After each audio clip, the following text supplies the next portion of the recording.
Bismillahirrahmanirrahim. Assalamu alaikum wa rahmatullahi wa barakatuh, ayyuhal mu'minun. Alors, dans cette vidéo, Inch'Allah, pour les jeunes frères et pour les jeunes sœurs en islam, on va juste évoquer un certain juste milieu qu'il convient aux musulmans et à la musulmane d'avoir dans la pratique de l'adoration d'Allah subhanahu wa ta'ala.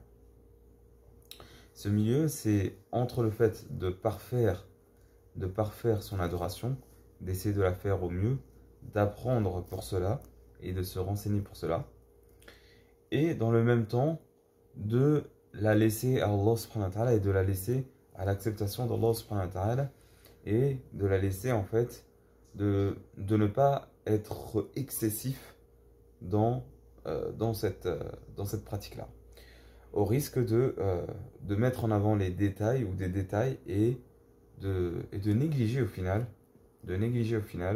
le cœur ou l'essentiel de l'adoration. Ainsi, on a dans un hadith rapporté du prophète sallallahu alayhi wa sallam, on a le fait que Allah subhanahu wa ta'ala yuhib in amala al-abd shay'an an yutqinahu. Il aime que lorsque une personne fait une œuvre, qu'il la fasse bien, ou proche de cela le hadith, qu'il la parfasse. Donc, quand tu vas faire une adoration, Inch'Allah subhanahu wa ta'ala, tu essayes de la faire au mieux. Tu te renseignes sur les différents jugements religieux par rapport à cette adoration-là, les temps, comment la faire, comment est-ce que le prophète sallallahu alayhi wa sallam l'a faite, etc. Et tu essayes de l'imiter, alayhi salatu wa sallam. Néanmoins, il convient de ne pas être excessif là-dessus. Par exemple, s'il y a des choses sur lesquelles tu n'as pas été renseigné ou il n'y a pas de détails précis, et ben tu fais et tu ne poses pas trop de questions. Tu ne poses pas trop de questions comme ce que faisait Banu Israël avec l'histoire de la vache et Moussa alayhi salam, quand Allah subhanahu wa ta'ala les a ordonné d'égorger une vache, et ben ils étaient sur les détails. Ah bon, égorger une vache, au lieu de le faire directement, alhamdulillah, non, ils vont commencer. Ah bon, mais la vache, elle doit être comment? Elle doit être comme ça, soi-disant pour parfaire, ou bien, voilà, ils posent des questions.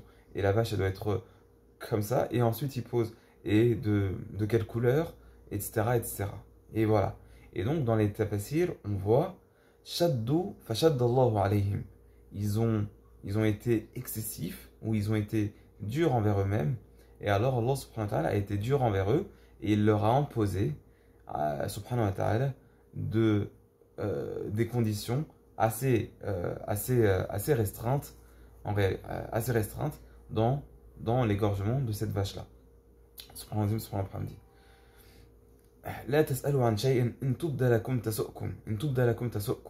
Ne demandez pas des choses que si elles vous sont révélées, eh ben, elles pourraient vous faire mal. Et même le prophète sallallahu alayhi wa sallam, quand il ordonne aux gens de faire une fois le pèlerinage, quelqu'un lui demande, eh ben, est-ce que j'en fais, est-ce que c'est tous les ans, etc. Et il s'est tu.